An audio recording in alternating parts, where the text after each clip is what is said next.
Good evening, this is Adam Raoof of chessengland.com. I'm currently online. I think I've just interrupted the broadcast of Ginger GM in order to play a match against ChesspatzerUK. That's Jack Tavillier. So we should be about to play a game which is 20 minutes each plus 20 seconds. That's standard time control, and hopefully. Let's see if I can do that. Hopefully we should be able to play live. So let's see. I think he's challenged me on mychess.org. This is part of the Chesspatzer community, ChesspatzerUnite community league. So basically there are 3 divisions, and those who basically wherever you finish in the division sorts out your ranking in the next iteration of the league. So we're going to play a couple of games, maybe not both tonight. We'll see how we go, but they will be 20 minutes plus 20 seconds a move. So let's see if I can get Jack on board, and then we'll go. Go.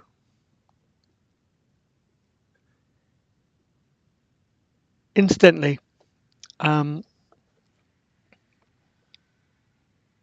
haven't been doing chess for the last weekend or 2, but this weekend at Golders Green there is another in the series of tournaments. They're monthly rapid play tournaments, 6 rounds of chess and 6 sections. We used to have 5 sections, and now we've got 6, and basically sections for all strengths of player. So we've got an open section, and we've got right down at the bottom we've got an under 80 section. So no matter what your strength, come and play. We'll see you there. Okay, so I'm going to accept the challenge from Jack. There you go. He's playing, and he gets white first. Okay, so the next time I play Jack, I'll probably get white. So I think we're playing 2 games, and I'm going to play knight c6, which is my favourite line. It's not a perfect line, depends on what variation he chooses, but it's close enough to the French defence for me, because I love the French. But Jack already knows. He knows what I play, and he's probably prepared against the French. So I don't expect this to be a surprise. Not at all. In fact, I played this in a league. My first league game of the season was very similar. It was a French with knight c6. So I'm a creature of habit. I can't really avoid it. So bishop c4 is not the best move, but it's a good practical move. I mean, basically my idea is to play e6 and then d5, so that bishop is going to be on a strange square. I'm going to play e6, which is my natural second move, and then I might follow up with knight f6 and then d5 and try and get some traction in the center. If you're watching this and you fancy a game, if this game is a short game, we might play another game with reverse colors, or if you fancy a game, we could do that. But at the moment, as you can see from the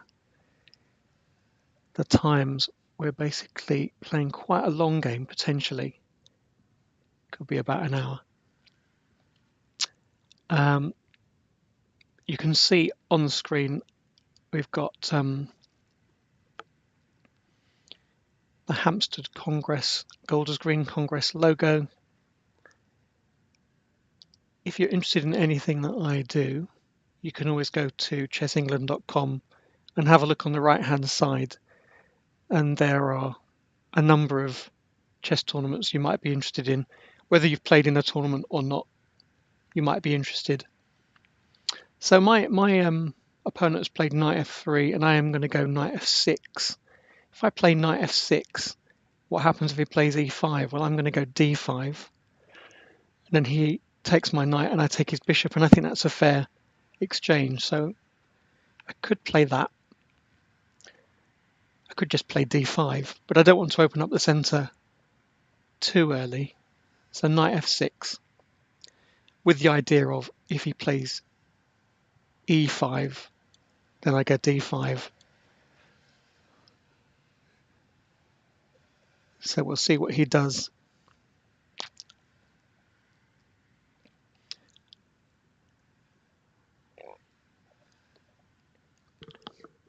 Impressively, we have 6 viewers, which is excellent. I haven't streamed for a while, for which I apologize. If you're watching this and you missed me, that's great. And if you're watching this and you don't know what on earth is going on, all you need to do is look at ChesspatzerUnite and you'll find out. So e5, well, he who says A must say B. So I was going to play d5. I'm going to play d5. And I think probably his best move might be bishop b5, but we'll see. He does have some nasty tricks here. If he plays bishop b5 and I go knight d7, maybe he can take it and then play knight d4, which does possibly threaten that pawn on c6. But no, I don't think that's a great way to play the game. Mainly because it gives up his lovely light squared bishop. But if he doesn't do that, if he moves the bishop, I'm going to play knight d7, attacking this pawn, and then maybe f6. And I think he has to give up the center, which is probably not what Jack planned. And of course, the other thing he could do is what he's just done, which is take on d6 en passant. Now I can take it 3 ways. I could take it with the pawn and then put the pawn in the center. It's quite level. I could take it with the bishop, which helps my development, but then he gets a pawn in the center, and I'm left with this bishop on c8. I'm not sure that I like the look of that too much. Could take it with the queen, which doesn't make a lot of sense. So possibly taking it with the pawns, the commonest continuation, if this is theory at all. C takes d6. Always capture towards the center is what people say. Capture towards the center and then play d5. It can't be wrong. And I'll say that quite a lot just before I lose.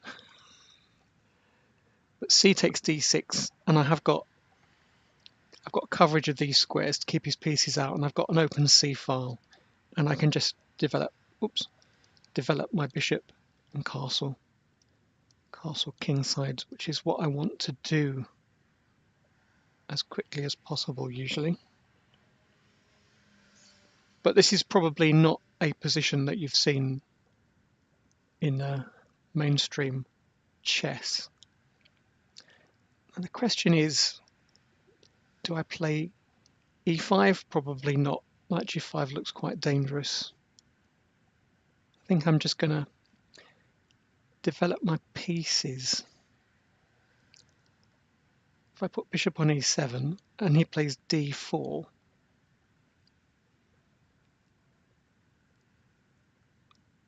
I am tempted to play d5 at that point, and then he has this square, e5. So the question is,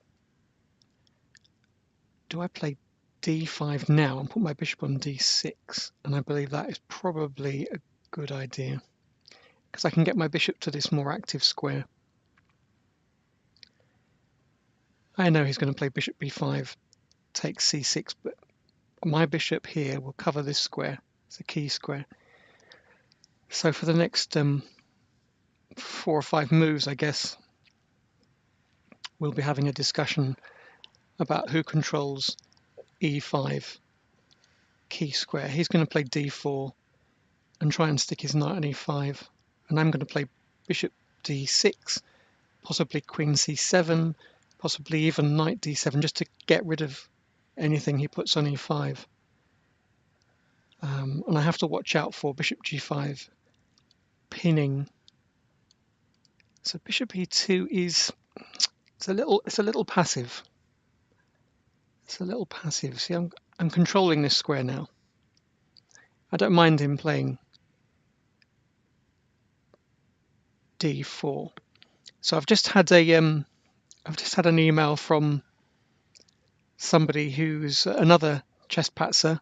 So it looks like we'll be playing at 8:30 p.m. on Saturday, which is great. The more the merrier. If you're online, Percy, let me know. But I suspect he's not. He just sent me an email. So otherwise, he would have been using the chat. Let me just send him a message back while we're here. So d4. He's not threatening to play knight e5 because I can take it twice. But maybe, am I worried about bishop g5? Not really, because I'm going to kick it. But I had a game the other day where he played bishop g5 and I kicked it and he went bishop h4. Oops, bishop h4, and then went bishop g3 and swapped off my lovely bishop. So in a way, I really want to stop him playing that maneuver. That's a good positional maneuver. He can't play bishop f4, swapping this bishop off, but he can play bishop g5, annoying, and then bishop h4 to g3. So the only other plan I've got is queen c7, and if he plays bishop g5, what happens then? I can play knight e4. Play knight e4. But if I play h6, where is he going to put this bishop? Somewhere passive like e3. Doesn't really have a lot of good squares for it. And if he plays c4, I can take it. He's got an isolated pawn. That seems like a good plan. What's he going to do after that? Moreover, what am I going to do with this bishop? Am I going to play b6 and bishop b7, or just play bishop d7 and rook c8? Okay. Percy, are you online? I'm going to send you a message. Just so you know I'm here. Right, stop playing with the phone. d4. Okay. So if I just castle, he is going to play bishop g5. I am going to stop it with h6 and see what he does with this bishop. What is he going to do with this bishop? I know Jack is a sharp player, so I don't want him to get his pieces into aggressive positions. He's already played this quite passive move. He's not helping himself by not controlling e5. Now he's played c4, so I'm quite glad about that. He does have an isolated pawn on d4 potentially. If he plays c5, do I care? I can just play bishop c7. Yeah. Interesting. Do I care? If he plays c5, do I care? What would you say? If I play c5, bishop c7.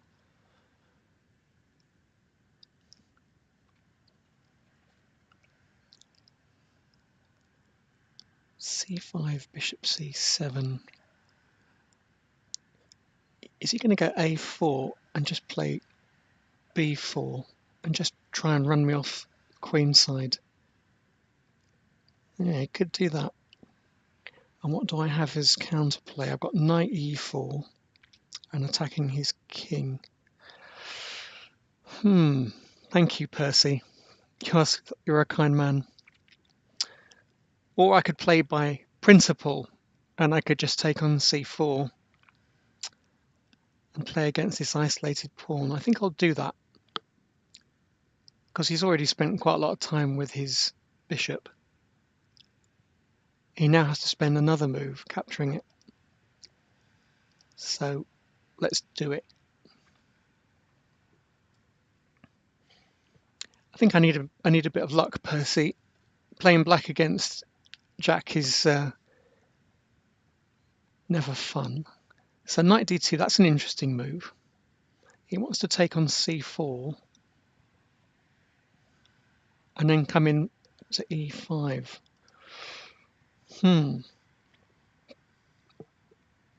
But I can play b5,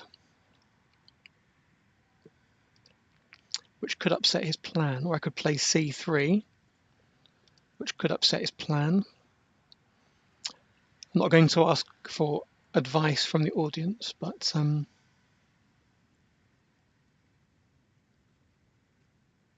probably need somewhere decent to put my pieces. I'm going to play, if he plays knight takes c4, I'm going to go b5 at some point and put my bishop on the long diagonal. So let's just castle and fall into his plan. Knight takes c4, and I'm going to go where? Bishop c7 probably. What do you think? Bishop c7.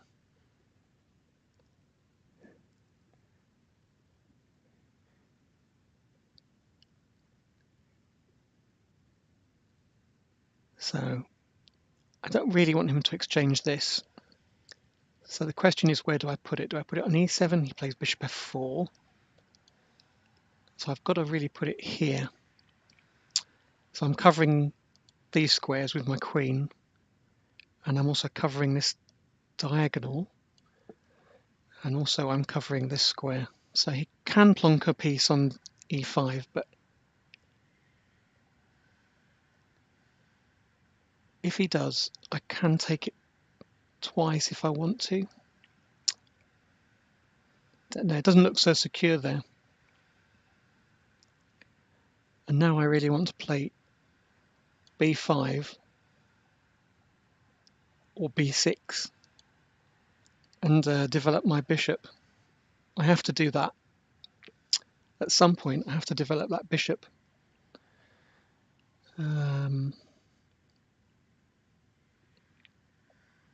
Okay. This was, just in case you missed the beginning, this was e4, knight c6, and it transposed into a kind of French-like position, but it wasn't a French. But you might be forgiven for thinking it was a French. Hi, BlazerO. I saw you were online, and I thought you might be watching. So this is my first game in the league, and I'm still warming up. Actually, having said that, this is my second game in any league this season. So I played one game in the league so far. I went to Sheffield, and I played Dave Adams and Drew. That was a good game. But it's going to be tough this season.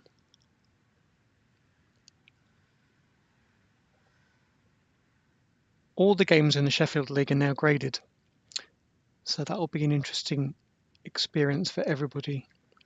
Now, I wonder if he's going to play bishop a3. That doesn't look very nice, but I've got squares for my pieces. I'm not really worried about it. I'm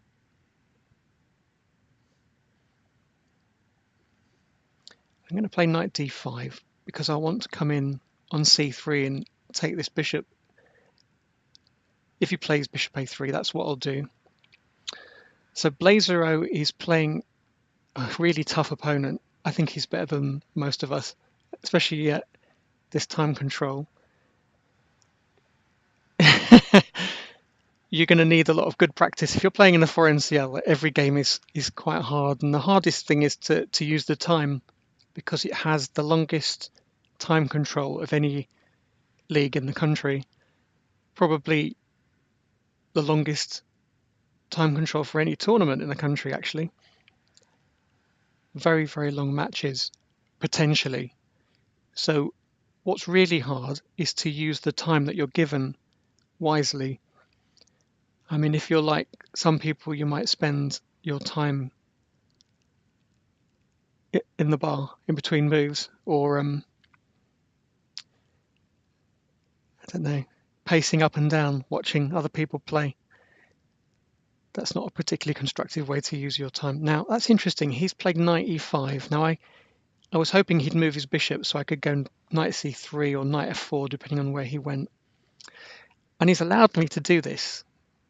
So I'm kind of tempted to do it. Knight c3 with the idea of taking on e2. So I can go knight c3 takes on e2. That's a really nice bishop to take. What happens after that? Takes on e2, queen takes e2, knight takes d4. Wins a pawn because I've got his queen under attack. But he takes it. And then maybe he goes... Yeah, maybe he goes bishop b2 and he might have some kind of attack on the long diagonal. But this is one of those positions where if I don't play it, my position might get worse. This square is begging. So I'm going to do it. What can he do? He hasn't got the bishop on d3, which is the key thing. He doesn't have any attacks on this diagonal. My position is nice and solid, and this would be a good strategic gain. The only thing I think I have to calculate is knight takes c6. And then I take his queen. Maybe I have to take this back. Maybe that's good. Knight c3, knight takes c6. Knight takes d1. Knight takes queen. Yeah, that might be it. So knight c3 takes c6, b takes c6, queen moves, knight takes e2, check. Saves this pawn. Does save the pawn. And then he has an interesting position. Interesting position. And I don't know that I like the resulting position. So possibly I have to do this now. Take on e5. Takes on e5 with the pawn, otherwise I go knight c3. Same trick. And then I go knight c3, and then he has to move his queen, because if he takes on d8, I've got knight takes e2 check. Queen somewhere. I go knight takes e2 check, queen takes... Actually, I quite like his position then. Dark squares are looking bleh. They're looking... What's the technical word? Bleh. So the question is, where do I put my bits? If I knight c3, takes on c6, take on d1, take on d8, then I can move my knight, and his knight is trapped. So I might be able to get my piece back. Knight c3. Now I'm not very good at calculating at the moment, so knight c3, knight takes c6, knight takes d1, knight takes d8. Then I go back to c3 and his bishop is attacked. Then I get time to take this. Yeah, that looks all right. I think I can just about get away with this.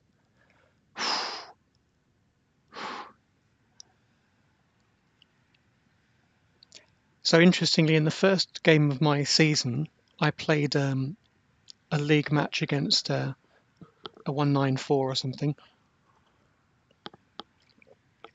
And in an opening I know very well, where you just have to play e5, I miscalculated it about 5 times and didn't play e5, and I got a passive position but managed to draw.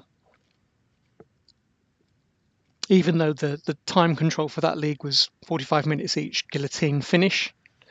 And I thought, oh, I've really stuffed up. I missed my chance to play the freeing move e5, and that was that. So knight takes c6. Now I take on d1 and he has to take on d8, and I go back to c3. He moves his bishop. I take on d8. We're still three pieces, but I have a positional advantage, and I've somehow managed to avoid doubling my pawns. If you see what I mean, if I take back on c6, and then he just lets me take an e2, I haven't got knight takes d4, and he's got these lovely dark squares, possibly. But if I take on d1, and he takes my queen, I would be a piece down. If I just took it back, I would be a piece down. So as long as I haven't miscalculated anything, I can take on d1, takes on d8, the knight is trapped. I play knight c3. He moves the bishop. I take on d8. We're still level. We're still level. Something like that. It's not easy. And then he is still stuck with that pawn on d4. But to be honest, it's not that bad for him. If I just take on there, have I got the opportunity to play c5? Probably not. I get rid of his two bishops. Question is, where's my counterplay coming from? I've got to play c5 to eliminate that pawn.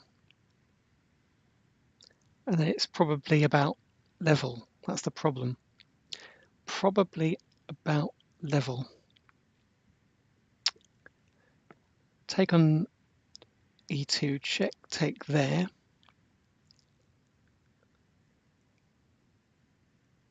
And then I play something like bishop d6. That's interesting. My time is running down. Well, for better or for worse, I'm going to go for the line I calculated. Knight takes d1, knight takes d8, knight c3, bishop, let's say c4, rook takes d8, bishop somewhere attacking that knight, knight d5.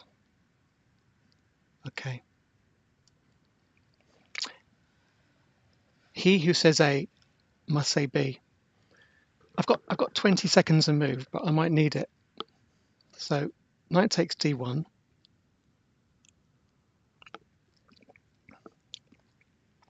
Knight takes d8. Knight c3.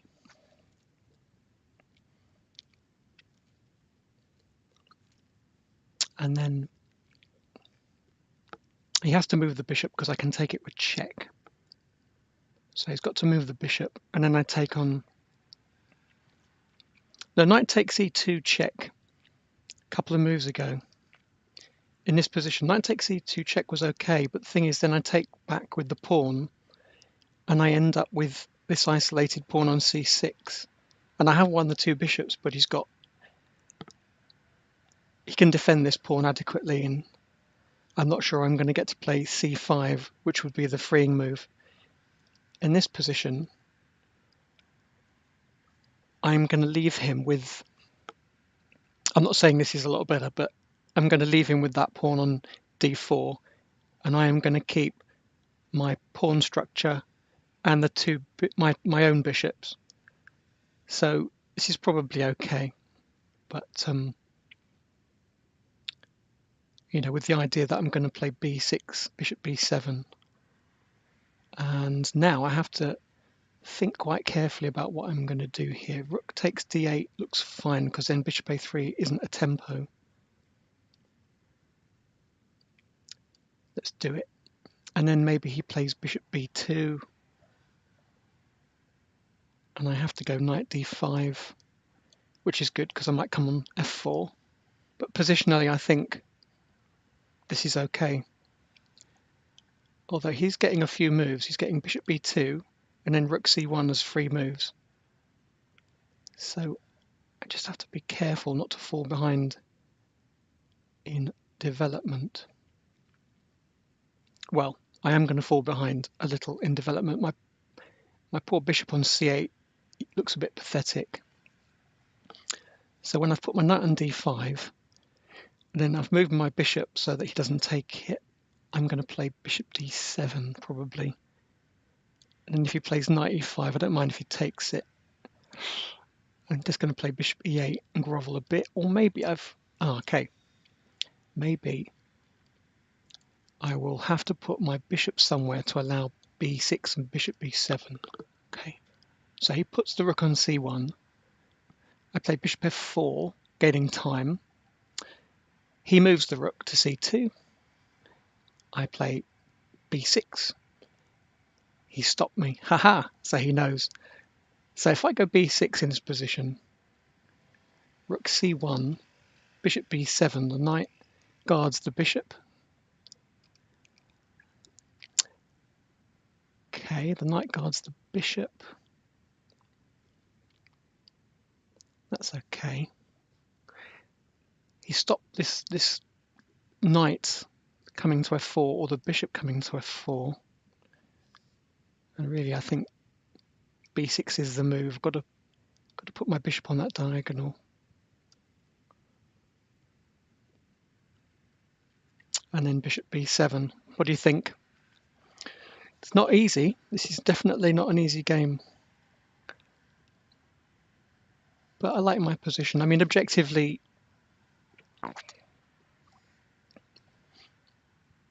black should be better.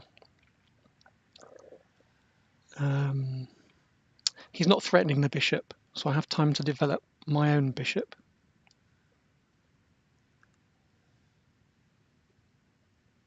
And who is better? Well, that pawn says I'm slightly better.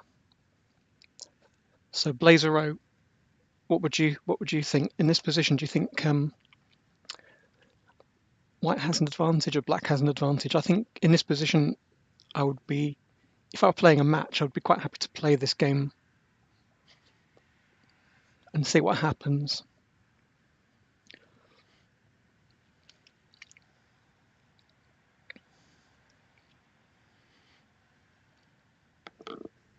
But against a good player like Jack, I'm not totally sure this is more than level. My secret weapon is Jack does get frustrated in these sort of positions. He's a very active player, and something as dull as this does not light his fire.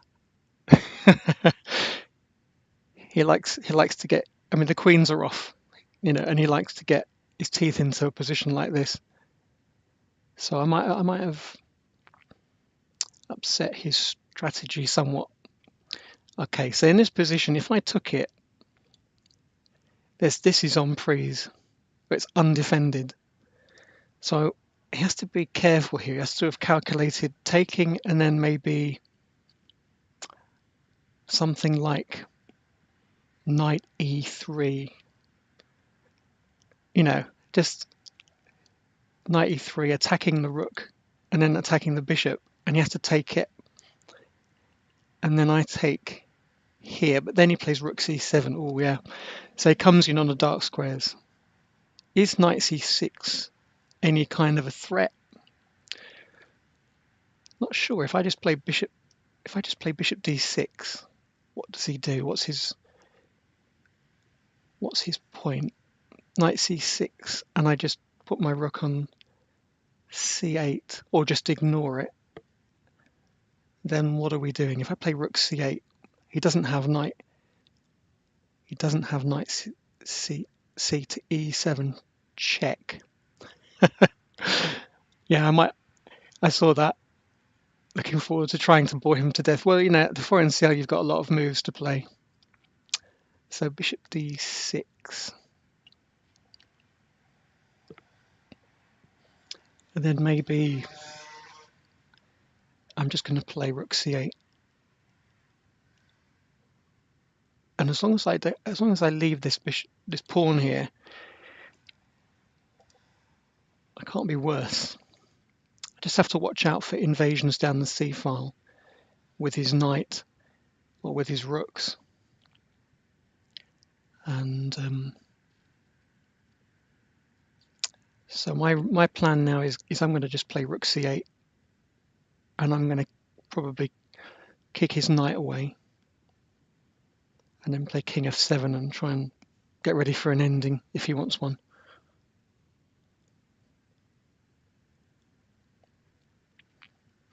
We shall see. So, Percy, are you playing at the 4NCL soon? When is the very first match you're playing in? And Blazero, the knight is on the good square. If I take it with my bishop, what you're suggesting is possibly taking it with the bishop. I give up my dark squared bishop. He takes, and then possibly. I see what I might have missed actually. I see a move I could have played. I could have played takes on e5, takes, and then maybe knight f4. Oh, that was a good move. Damn it, that was a good move. A winning move, in fact. Yes, a very good move, because he has to take it, and then I take on d3. That might have been a good move, because knight f4, knight h3 is mate, because of this bishop. So he's got to be really careful. Knight c4 doesn't really help him. We're just repeating moves here. I'm not going to allow him to play knight takes. So I don't really want to block in my own rook by putting it here or put it on prise there. So I could play bishop e7 and then rook c8. And I have still got threats. I do not want to do that. So did you see my idea? Knight somewhere and then knight h3 is mate. Wouldn't that be cool? But I can't play that here. So I'm just going to move my bishop. Maybe I'll reposition it on f6. And then I'm going to play rook c8. And it's about level, but probably no more than that. The point about chess is you can't pass.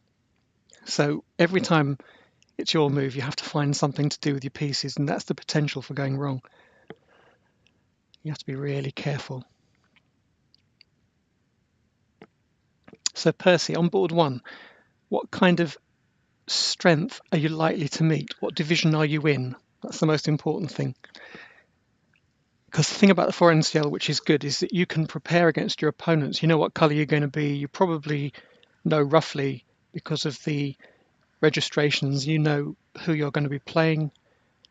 So that's good, actually. That's not bad. I mean, I'm on board one for Boreham Wood this season. And the good thing about that is, even though I'm having to play strong players, and for Sheffield, for Darnell and Handsworth in the Sheffield League, even though I'm on board one, it means I know who I'm going to play. In Boreham Wood, I know what colour I'm going to be, because it's all predetermined. If I'm playing away, I'm white. If I'm playing at home, I'm black. And in the Darnell and Handsworth matches, I don't know what colour I am, but I fairly well predict it, because we can always choose black on board one if we want to. So that you can prepare. So your opponents would be, that's quite high, 140 to 165 is quite strong. I do not envy you. That is quite tough. Hi, Perpetual. 140, for those of you who don't speak English Chess Federation grading, what's 140 and 165? That's up to about 1700, 1750, and that's quite hard. These are over the board ratings. These are players who probably play lots of Congress chess. You know, they're not mucking around.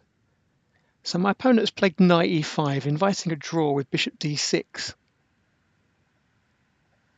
That's quite tempting because I've still got to play moves, but I think I can play rook c8 and just wait a few moves. Rook c8 looks okay. I don't want him to play rook c7, so I have to challenge him. And then he's going to take it and then play rook c1. All the rooks are going to come off. Damn it, I missed my chance maybe. So maybe that was the moment to play it. So if he plays rook c1 at the end and I take and he takes and I go knight somewhere, my position is not bad. I can play knight b4. I can play f6 and king f7. And he does have to watch out. But to be honest, he doesn't have to watch out very carefully. So what am I going to do? Am I going to repeat moves and play white if he wants to? Or am I going to play rook c8 and swap the bits off? I'm going to play rook c8 because it's just a good way of playing on a few more moves. What can he do? Really, we're going to sit here and swap pieces off.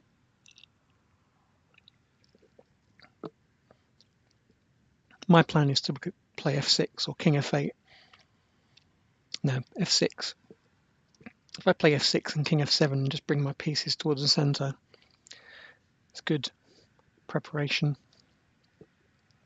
Percy, you're going to have to explain the Yorkshire attack. Yes.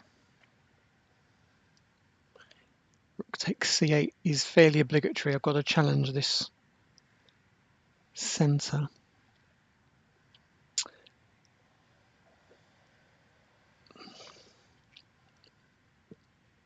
And I'm not sure I have much more than just take it and see whether he's playing for a win. I mean, I don't think I can lose it. I'll offer him a draw and see what he says. Yeah, I could easily do that. So,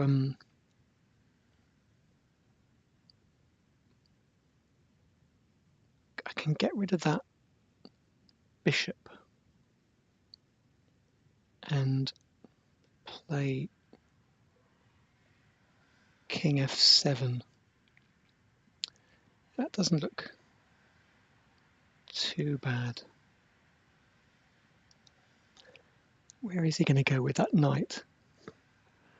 Probably,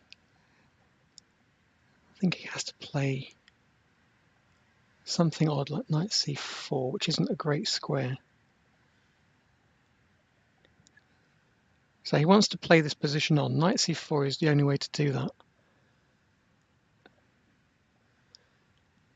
I do have a rather nice knight. And he does have slightly dodgy d-pawn. Where am I going to go? In order to attack that d-pawn, I've got to put my bishop on b6. Something like that. He's got to find a good square for it.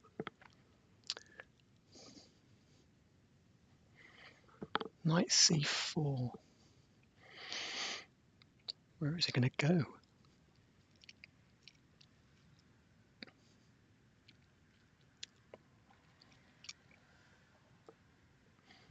Not sure.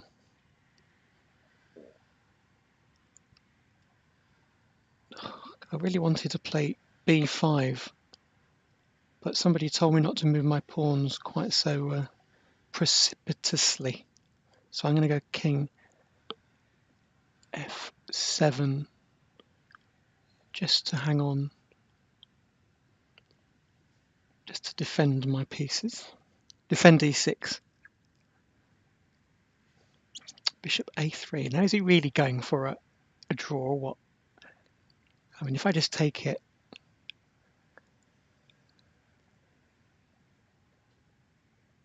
what can he do that's so aggressive? Knight b4, and then he has to go back to b1 with the bishop. Take it and then go knight b4, bishop b1. How is he going to develop some kind of attack? Don't really see it. I don't want his knight coming to d6 with check, so I'm going to take that first. And then I'm going to go knight b4. And then, is he going to come to b5? Maybe. But knight d6 check isn't a threat in that position.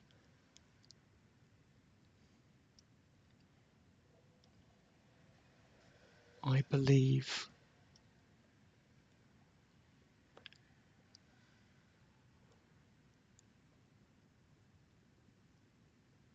I should bring my king a bit closer to the center. That's not a bad idea. Put it on a dark square as well. When your opponent's got a light squared bishop, not a bad place to put your king. So he's got a time advantage, which is quite important.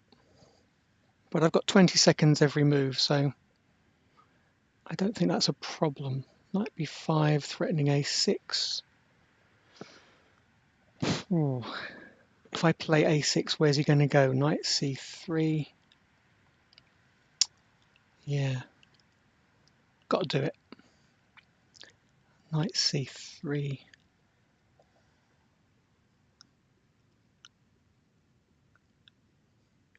And it looks like we might exchange off knights on d5. Possibly. Knight c3, and then maybe I can go king d6 with the idea of he takes something on a4, puts knight on e4, and I can take it and then take on a2. What can he do? What can he do in this position that really helps him? If he goes knight a4, oops, that's finger failure. Completely misslipped. Mouse slip. Never mind. Meant to play king d6 with the idea of just playing king d5 at some point. But do you know what? King d7 is not a bad move either. a3. And now, if I go knight c6, he just goes d5. So I must play knight d5. Yeah.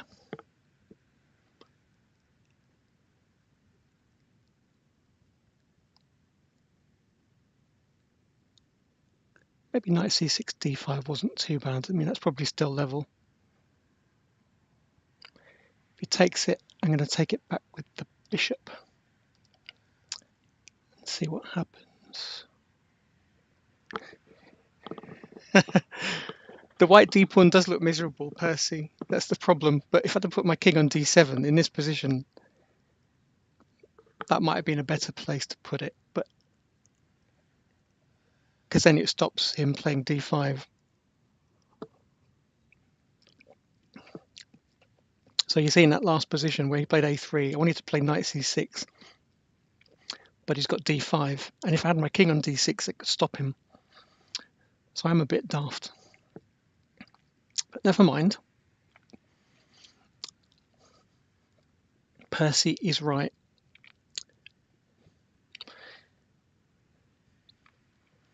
Yeah, the miners' strike was a dark days in our history. It's hard to imagine it happened looking back. When you see historical footage, it's just hard to imagine. But it did. And there you go. So I think he's got to play knight e4 or something. I think if he just exchanges off pieces, it's worse for him. I'm quite happy to exchange all the pieces off and play the pawn ending. So knight e4. Okay. He's got to play b4 here. Okay.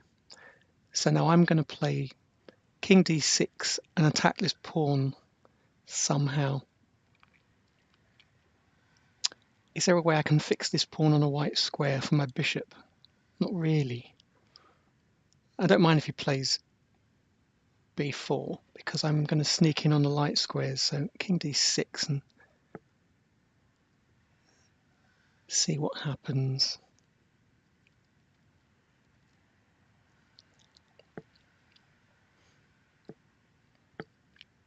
I need to move my bishop and play king d5.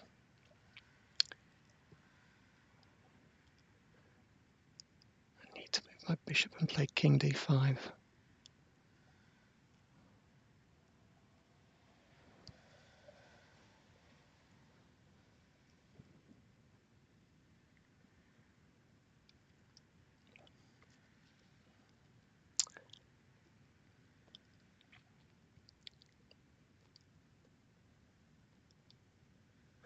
So what I want to do is put my bishop on a6 and my king on d5. And I'm not totally sure what he can do that would make his position any better.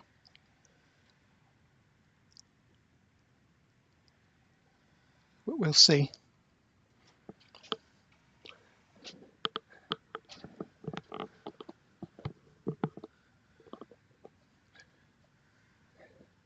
Can you hear the background noise of printing?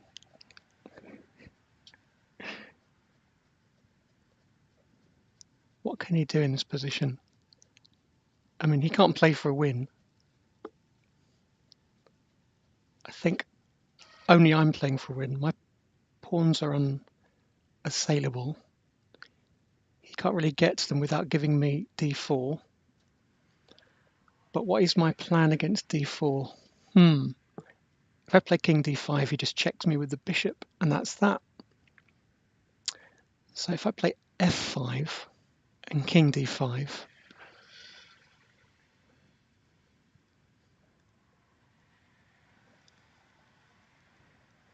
okay. Where is he going?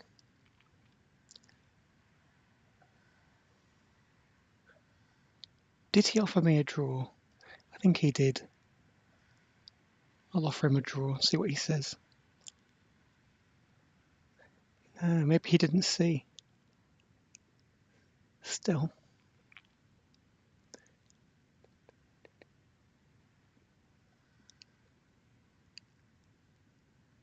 I don't think. We didn't hear the Hells Angels going past. I think that was good.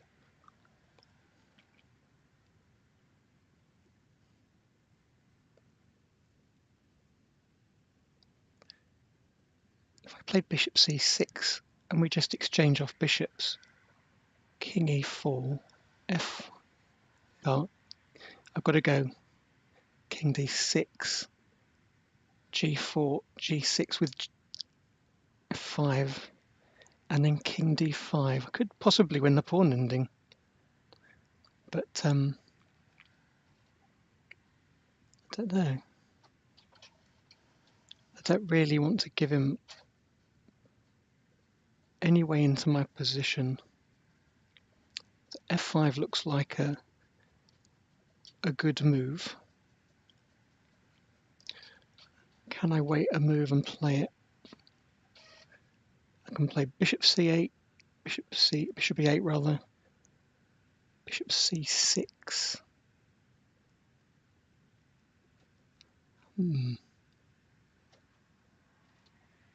No, again, this can't be bad, can it? Bishop c6.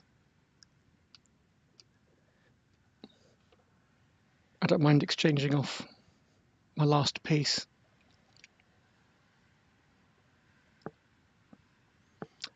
I'm not sure I can force him to exchange it off.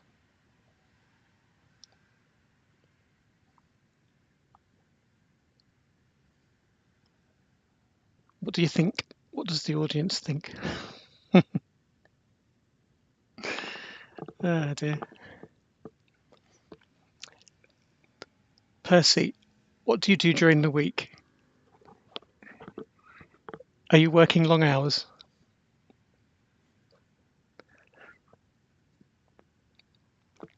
I can't say.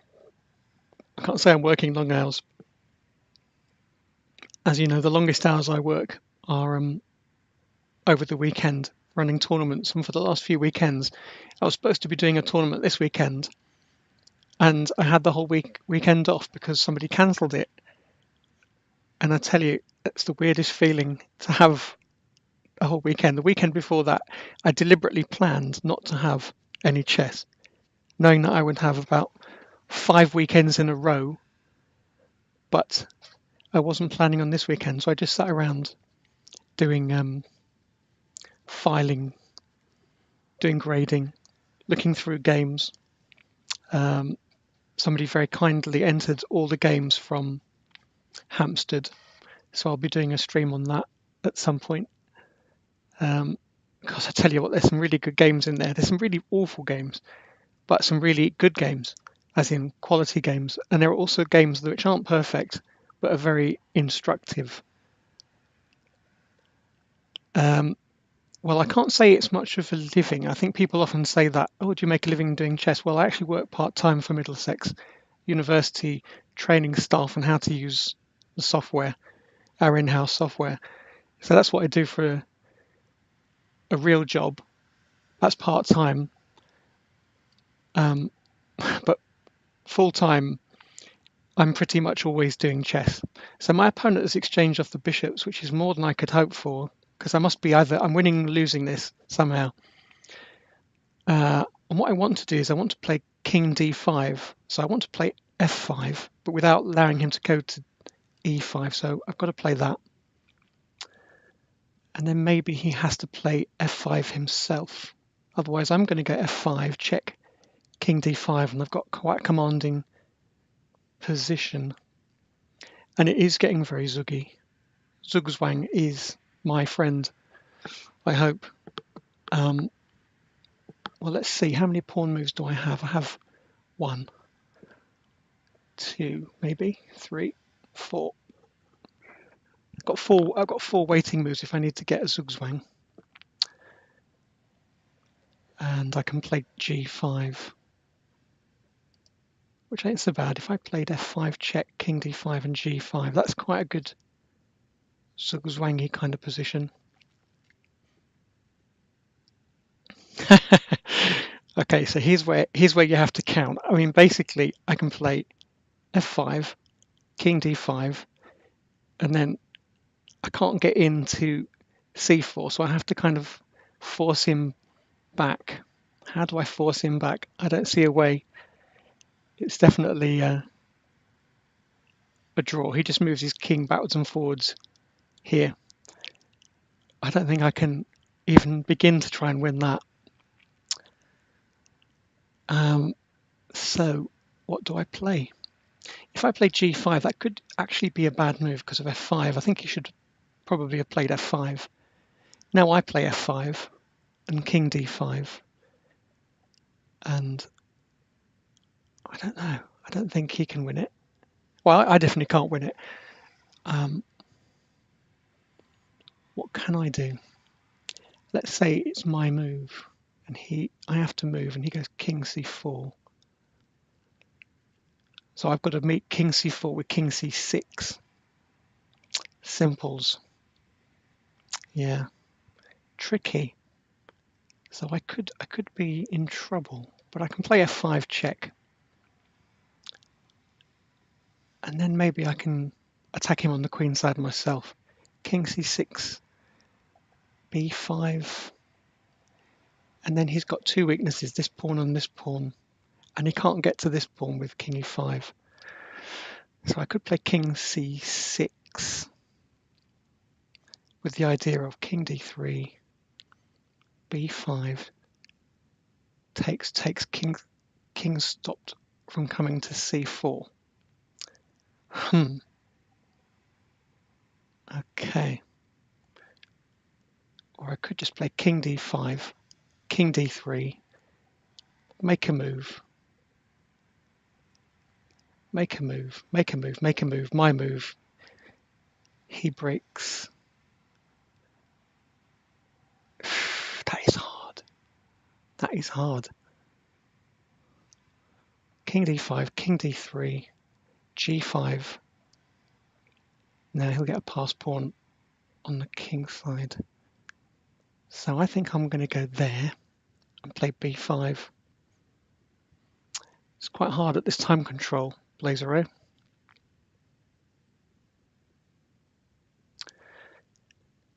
It's quite hard at any time control. King and pawn endings.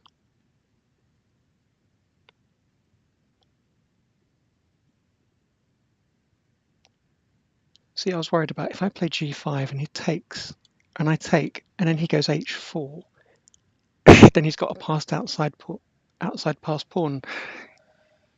You don't necessarily want to give your opponent that.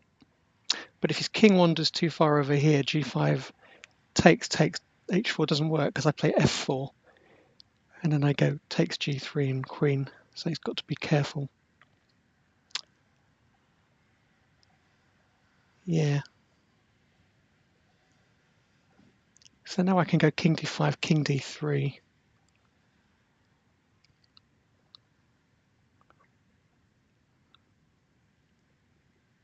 Well, I think that's not a bad move. Yeah. So if I take it and then play king d5, king d3, I've got to be very careful not to be zugged myself. Take on a4. If I play b4, he can always chase this pawn, which is not what I want. So I think I'll take on a4.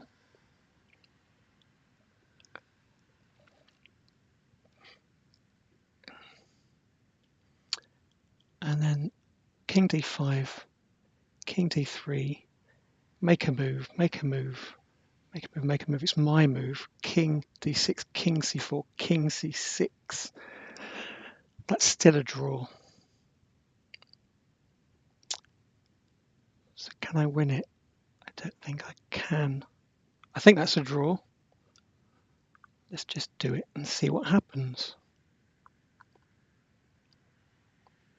I don't think he can get through.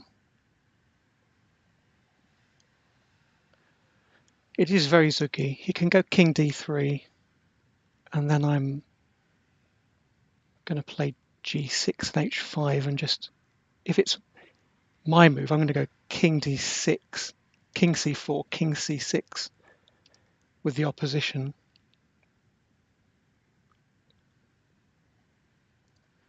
Because he has to play king d3 here.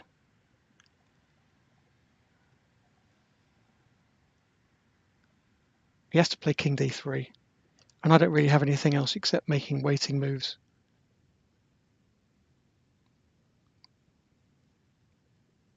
I can just play king d6, and if he goes king c4, I go king c6. I'm always calculating.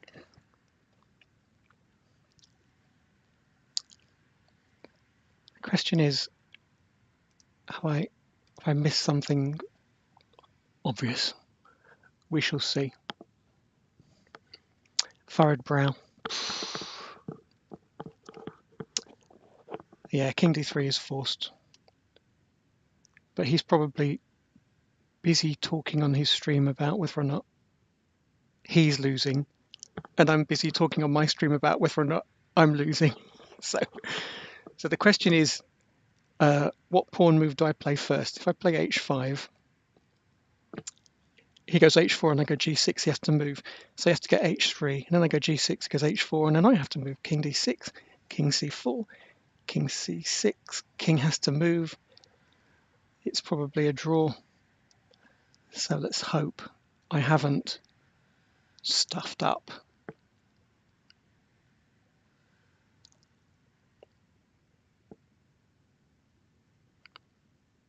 I think it's a draw. He isn't streaming. What's happened to his stream?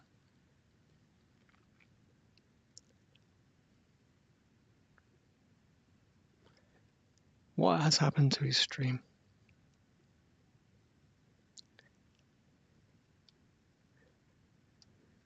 What has happened to his stream? You can tell me. If you find out why, I'm just going to have another drink of, it's not water.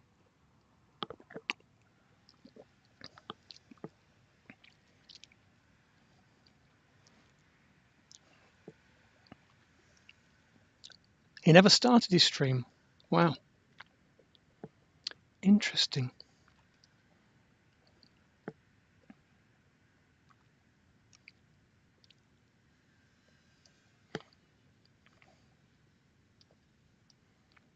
I think we're going to a grid draw here. Well, maybe. I don't think there's anything either of us can do.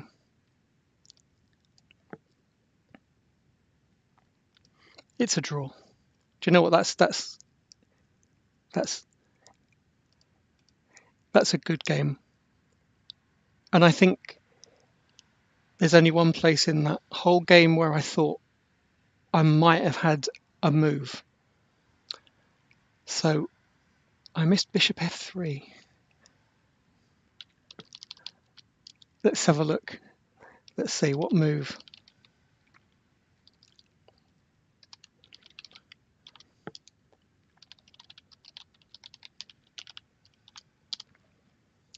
Thank you very much. That was an interesting game. What move was it, Jack? What move did I miss? I tell you what I felt I missed. After knight e5, this is probably such a boring position to look at, but actually there's so much stuff going on in it. After knight e5, I think possibly knight f4, no, bishop takes e5 and knight f4. So Jack says instead of playing a5, which I felt at the time might be a bit of a waiting move, in this position, bishop f3. Oh yeah, very well played. Yes, bishop f3. With the idea of stopping the king coming out. King goes to e1, you go d5 and take on d4.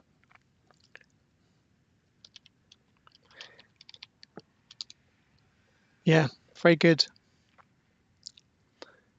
Do you see that? Bishop f3 basically stops his king coming out of his box. And then what we find is king d5 takes d4 is unstoppable.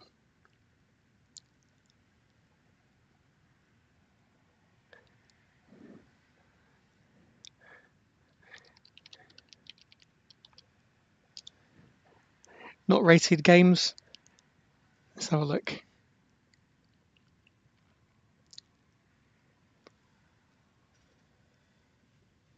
Yeah, I think possibly if I look at the analysis board, after knight e5, let's just have a look at knight e5.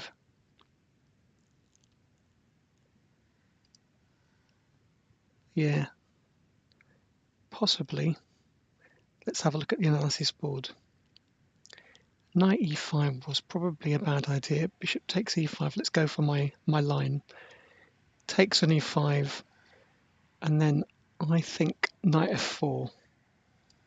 With the idea that it doesn't have, because originally I was thinking knight e3, and then he takes it, and I take on d3, and he's got smashed pawns, but he's got rook c7, which is lovely. Hits here, hits here. That's no good. So this is a better idea. The idea of knight f4 is he can't do anything except take it, because if he moves anywhere, let's say he moves bishop b1, knight h3 is mate, because this bishop covers this diagonal. This diagonal. That's a lovely mate. So he can't do that. So my idea would have been rook takes d3, and it's quite nice. He's got some damaged pawns, but is that enough to win? If you've got opposite coloured bishops, that is not a bad thing if you are attacking the opponent's king with your rook and a bishop. That's quite a good position to have. So Perpetual, you ran the engine on it. Let's have a look. Knight takes queen and knight takes e2. So what does the audience think? Because I spent a lot of time thinking about this position. Knight c3 with the idea of knight c6.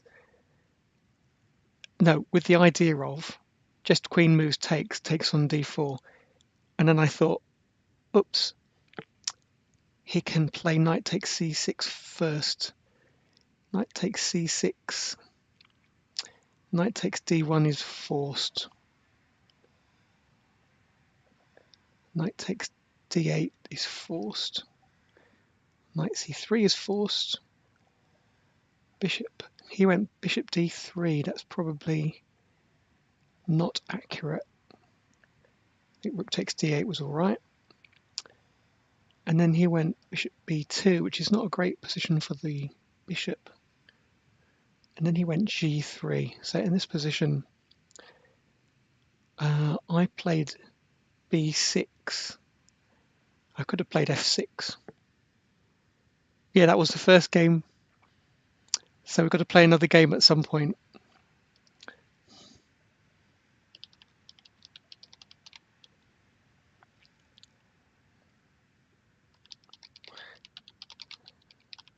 Let's see if we can play another game later in the week. G3, b6. What's wrong with b6? I quite like putting my bishop on the long diagonal, you know.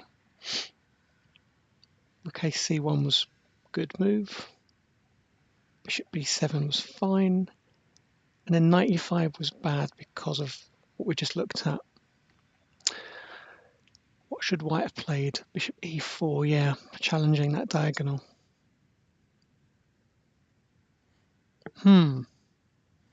Is knight takes d1 forced? In this position, you could play, I mean, the only alternative is to play that.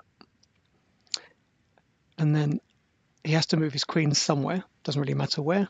I take on e2, takes on e2. And this position, Percy, the problem is I want to play c5 and get rid of this weakness. This weakness is almost worse than this weakness because it gets in the way of my bishop. And he's got a very easy way of defending this bishop pawn with bishop b2 or bishop e3. I don't think he's worse. I wouldn't like to try and win that. Yeah. So after knight takes c6, it's the same thing. Knight takes e2 check, queen takes, b takes. The only difference is it's now his move, which makes it slightly better for him because he's got, if you look at this position, it's his move. And if we take on c6 and he goes queen d3, takes, queen takes e2, it's my move, same position, but it's my move. So we get the same position and I can force it so that it's my move and it's about level. Whereas if I play this line with knight takes e2 check straight away, queen takes bc6, it's now his move. And he gets another extra move to play bishop a3, which I was worried about, covering that square c5. And I don't think I can play c5. Yes. It's a good game. But I think I had my chances, but only small chances. Yeah, it was a good game. Thanks very much. It's a shame you couldn't stream, but I've discovered on YouTube, if I upload this to YouTube, you can add it to your playlist, so you can still add this game to yours. Yeah, Bishop F3. Do you know what? That makes so much sense. Bishop F3. Let's go back and have a look at that for the audience. In this position, I mean, having played an interesting position, in this position, Bishop F3 was a killer, because the idea is I want to play King D6 and then attack this pawn. Actually, it wasn't this position, was it? It was a similar position. A3, Knight D5, Knight takes, Bishop takes, Bishop C2, and then I should play Bishop F3. That's right. And now you can't stop me playing King D6, King D5 takes, or can you? You can play B4 with the idea of playing Bishop B3. If you don't do that, I take the D pawn, you go Bishop B3 check, and then maybe you're winning A6. Maybe it's not so obvious. Maybe it's not so obvious. But your king is in a box, so that might be a good reason.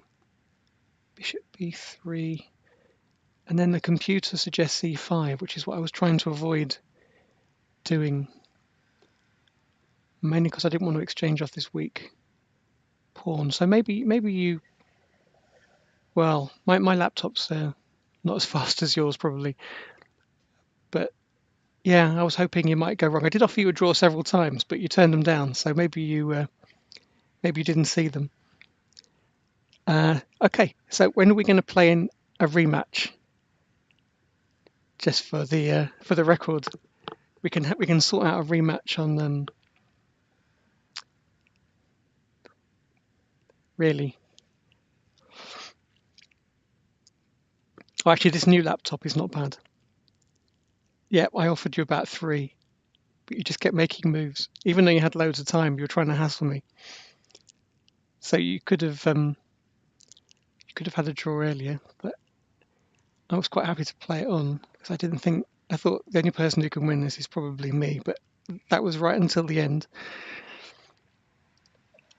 Till about here, then I was thinking, maybe I've stuffed this up. So we'll see. Anyway, it was very good. So now I've got to win my next games in the league. But it was good. Tomorrow night, possibly, yeah. We can say tomorrow night, same time. Lunchtime is difficult because I'll be at work. But let me have a think about that. It's difficult to play chess at work. But let me think about it. Tomorrow evening's probably a good time. I have got a lot of matches to catch up on. But thanks very much for the game. I'm going to sign off and play another game probably tomorrow night, even if it's not you. I'm not going to tell you what I'm going to play. I've got something special prepared for you. Something you'll never guess, except if you guess it. But we'll see. Something special for Jack. All right? So see you soon. Thanks very much for the game. That was a good game. Bye.